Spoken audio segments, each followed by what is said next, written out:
On August 15th in 1971, President Richard Nixon closed the gold window, which was actually a decoupling of the US dollar from gold.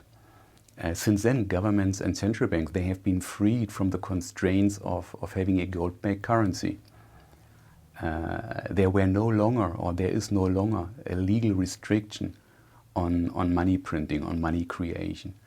And governments and central banks, they have been taking advantage of that circumstances, and since then the debt levels, the deficits have been growing steadily, but also more and more money is being created. It started all slowly at the beginning, but it is becoming more and more exponential. And as we know, exponential growth in real life, but also in the financial world, is not sustainable and will eventually fail. And secondly, the secular decline of interest rates over the last decades, which was hugely beneficial for the economy and mainly a result of globalization, is coming to an end. We are just entering a new era, and with the higher inflation numbers just kicking in. It is our expectation that these higher inflation numbers are not only sticking with us for over the next years, we are actually expecting them to go up. So with these changes, we are witnessing the most important shift in global macro policy for decades. And the way traditionally to invest is and will be challenged. So it's time now to prepare your portfolio for this new era.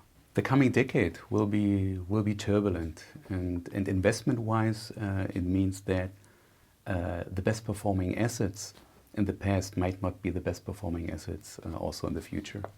So the traditional asset allocation is not adequate anymore. Proper risk management today also requires a systematic and a selective consideration of alternative investments. Alternative investments like precious metals, like hedge funds, like international real estate, and also, of course, digital assets. So it is really a proper combination of traditional investments and new era investments which will make your portfolio fit for the future. But it's not only the right combination of these assets, it's also active management, it's flexibility and risk management considerations which will be key for the success in the next decade.